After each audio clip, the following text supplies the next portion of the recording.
Public and Pressured Land Deer Hunter with John Eberhart is presented by OnX Hunt, maps for hunting made by hunters.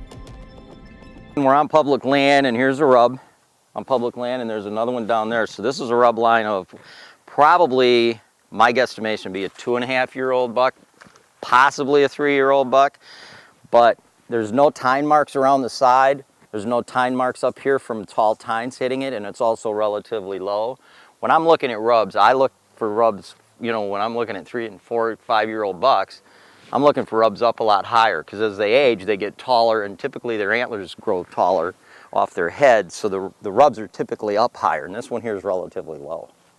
Now this here rub on this rub line is, I'm sure, from that same deer, and this looks relatively fresh, so this deer here made it through season. So, and again, see how low it is. It's really, really low. If this was a 4-year-old buck, this rub would be up into here. And there would also be tine grooves up here, because typically they have 8-10-inch tall tines. So there'd be little tine digs up here, which this does not have. To my guess, looking at that, might have some heavy purling because it's so rough around the bases.